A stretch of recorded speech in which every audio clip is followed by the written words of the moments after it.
রানাঘাট থেকে হলদিয়া এই দাদা ভাইয়ের পায়রা দেখে নাও। ঠিক আছে, আমি জল টল খাই দিয়েছি, লোড করে দিয়েছি। হলদিয়া যাচ্ছে যাচ্ছে হচ্ছে এই বক্সে হলদিয়ায়। ঠিক আছে, আমার নাম নমস্কার স্ট্যাম্প মেরে দিয়েছি আমি। আজকে দুটো বক্স যাবে, এটা হলদিয়ার বক্স যাবে, এটা সাজির মোড় যাবে। ঠিক আছে, তো এটা সাজির মোড় যাবে, সাজির মোড়ের পায়রা ওখানে আছে, দেখাচ্ছে এটা আমি।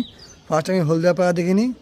দাদা হয়তো আমাকে মাথা খারাপ করে দিচ্ছে একেবারে। ঠিক আছে, তো দেখিয়ে দিলাম, নাও দেখে নাও, চেক করে নাও। ঠিক আছে, সো এবার দেখিয়ে দিচ্ছি সাজির মোড়। এই 4টে বাচ্চা দিলাম দাদা ভাইকে। দাদা ভাই 2টো বাচ্চা অর্ডার করেছিল আমার কাছে, আর একটা বাচ্চা গিফট ছিল। এই বাচ্চাটা গিফট দিলাম দাদা ভাইকে, কিন্তু আরেকটা বাচ্চা এক্সট্রা দিলাম।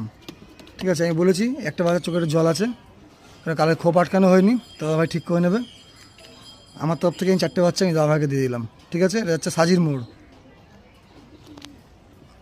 2টো কালাঙ্কা বাচ্চা, 2টো পিলাঙ্কা বাচ্চা। এই পাড়াটার রেজাল্ট খুবই ভালো, আমার ঘরে ব্রিড, যার জন্য আমি এই পাড়াটাকে পর কেটে গেছিলাম। ঠিক আছে, দাদা ভাই পাড়াটা যেন ছেড়ো না। ঠিক আছে, সাজির মোড় তো প্যাকিং করেছি, দেখে নাও। নিচেরটা হলদিয়া, এটা যাচ্ছে হলদিয়ায়, এটা হচ্ছে সাজির মোড় যাচ্ছে এটা। ঠিক আছে, তো প্যাকিং করে দিচ্ছি এবার আমি। তো সব প্যাকিং করে দিয়েছি দুটোকেই। ঠিক আছে, সব সিল করে দিয়েছি। নিচেটা আছে হলদিয়া, আর ওপরটা আছে সাজির মোড়। ঠিক আছে, দুটো বক্স একসাথে দিয়ে দিলাম। তো পার্সেল উঠে গেলে আমি গাড়ি নম্বর কাস্টমারদেরকে দিয়ে দেবো।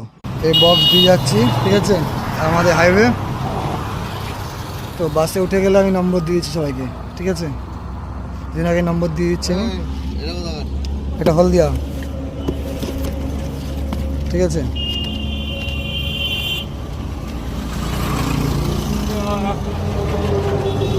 এটা হলদিয়া, এটা হচ্ছে সাজির মোড়। তো সবাইকে আগে বলে রাখছি, আমি বারবার একটা কথা বলে রাখি, অল ইন্ডিয়া ডেলিভারি। ঠিক আছে, all India delivery charge pay করলে চলে যায়, অল ইন্ডিয়া ডেলিভারি সব। ঠিক আছে, তো ভালো থাকবেন বন্ধুরা, সুস্থ থাকবেন।